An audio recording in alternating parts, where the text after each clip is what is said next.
Hey, Stacy here from the blog site whattheeverlovinghow.com. Today's video is going to be about the abusive cycle. I did an interview recently with a great guy, Craig Walker. He has a channel on YouTube. He's an amazing energy healer. Check him out. He interviewed me and I was telling my story. And in my story, that goes a little bit like this. I married a narcissistic psychopath. Didn't, of course, know that at the time. And he physically attacked me a number of times in the first few years that we were married. And then he didn't for a long time, and then he did again. And I kind of cringe every time I have to say that, because I know what you're thinking. You're thinking, why didn't you just leave? Didn't you know it was a bad thing? Yeah, of course. I knew it was a bad thing. I'm not a complete idiot. Though sometimes I act like one. I knew it was a bad thing. I knew nobody should be hitting anybody. Ever. So I knew it was bad. But what I didn't understand was the abusive cycle. I heard somebody say one time that domestic violence abuse is like a machine. There's the victim, there's the perpetrator, and then there's this third entity, this machine of the abuse. Now it needs the perpetrator and the victim to come together like cogs in a machine to keep it running. But maybe if we can see the abuse as a separate entity, a machine that needs to be dismantled, we can accomplish more in helping people get out of those situations. So, story goes like this. I'm going to tell you about the first time that he attacked me, and I want to show you how the abuse cycle works. So first off, we're in the car, driving about 2.5 hours to go to a hotel to stay overnight because the next day he has some seminar to take. Now, typical. He picks a fight in a situation where it's difficult for me to get away. Always. Like in the car. Fight starts in the car. Or I'm in a hotel room where we're on a trip for him. It was my car, but I didn't bring any credit cards or money or anything because, you know, his room was on him. He was going to pay for the food. So it was like, how do I get away if I want to get away? I can't. And this is typical. Pick a fight somewhere where you can't easily just walk away and be like, I'm out of here. I'm done with this conversation. So it picks a fight. And you pick the topic, guys. If you've ever been with someone abusive, you know they have their faves, right? Ones they know are going to like punch you in the gut. Right? So they start with the start a fight, and they're shaming and they're guilting and they're gaslighting and they're word saladating and they're doing their thing. Usually what would happen, he would push and push and push till I got to the point where I'm like, I'm gonna lose it. And I would try to walk away because I am not an abusive, fighting, conflict person. I am not. So I would try to get away by saying, you know, let me out of the car. I need a breath of fresh air, or I need to get a different hotel room. Can we please arrange that? Obviously, we can't be together. This fight's been going on. Can't get away. And eventually, he would push me into doing something, reacting in some angry, crazy way, throw something, yell, curse, whatever it might be. And then he would attack me. In this particular case, he kicked me in the chest. I went flying across the room.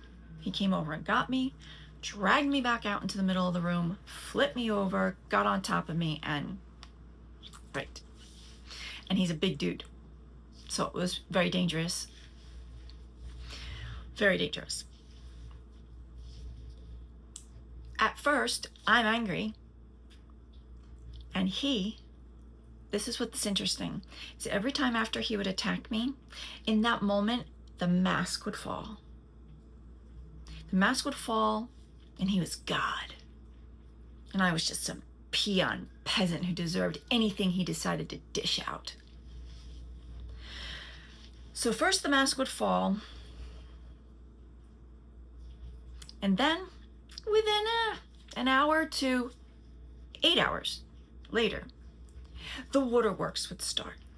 The crying and the sobbing. I mean, when I say sobbing, I'm like, that uncontrollable, desperate sobbing with the tears and the snot and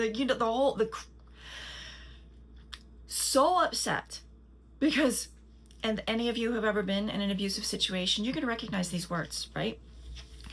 Because I love you more than anybody else. The whole world loves you and nobody loves you like me, and I would never hurt you, and I'm so sorry, right? So sorry. And of course, if you're a decent person, this tugs on your heartstrings because you're thinking to yourself that this is just a one-off. This is some freak thing that has never happened to him before. It's never happened to me before. He obviously is deeply regretting what he did. And so if you're a decent person, it's tugging at your heart. I would end up comforting him in his desperation, in his agony over the pain he caused me, I'd end up comforting him. But give it a couple more days. And then he would come to me, oh, so humbly. Stace, I'm still struggling with what happened the other day. It was so awful, and I know it was, and I should have never behaved in that bad way. Pause. He never would say the words, I'm sorry for kicking you. I'm sorry for strangling you. I'm sorry that I picked a fight in the first place. I'm sorry I didn't let you get away. That would have been the wise thing. He never, ever, ever put into very specific words that he was sorry for his behavior. It was just, I'm sorry for the bad thing, but he would never name the thing. So, oh so humbly, I'm so sorry about the bad thing that happened the other day. But Stace, if you just hadn't fill in the blank, I wouldn't have done the bad thing. Because you know how hurt and damaged you are, right, Stace? Between your mother being abusive when you were a kid and the cult you were in, Stace, you're like one of those dogs at the shelters that have been beaten and they're very badly behaved and nobody wants them because, they're so crazy because of the abuse they went through. But I love you anyway. Right? So what's happening now is he's picked a fight in a place that's hard for me to get away. He won't let me end the fight despite efforts to do so. He goads me into doing something maniacal, uses it as an excuse to attack me, and then later on blame me for what he did to me because he is a morally upright being who would never behave in such a way. Only crazy Stacy can get him to act that way. So, and if you come from a background, and you do, if you've been in an abusive situation, you come from a background, there's something that happened in your childhood that makes you susceptible to this, okay? There's some belief system running in you that says you deserve this, or you're not good enough, or you're not worthy of love, or something to that effect. And what's happening now is the abuser is playing on that. And if you did it in childhood, you're going to do it now. You blame yourself. You're right. If I was just more in control, or I was just more mature, or I was just more reasonable, or I was just more spiritual, whatever it is, you take it on yourself. And you want off the thing. It's not going to happen again. And he's telling me it's never going to happen again. So, why wouldn't I believe him? Right? And then it happens again. And you go through the whole thing all over again. And it happens again. And you go through the whole thing all over again. And you keep telling yourself that maybe it was my fault. And and it probably never will happen again. Okay, so that abuse cycle keeps you like a machine stuck in it. You can't break free. But it is just that. It's a cycle.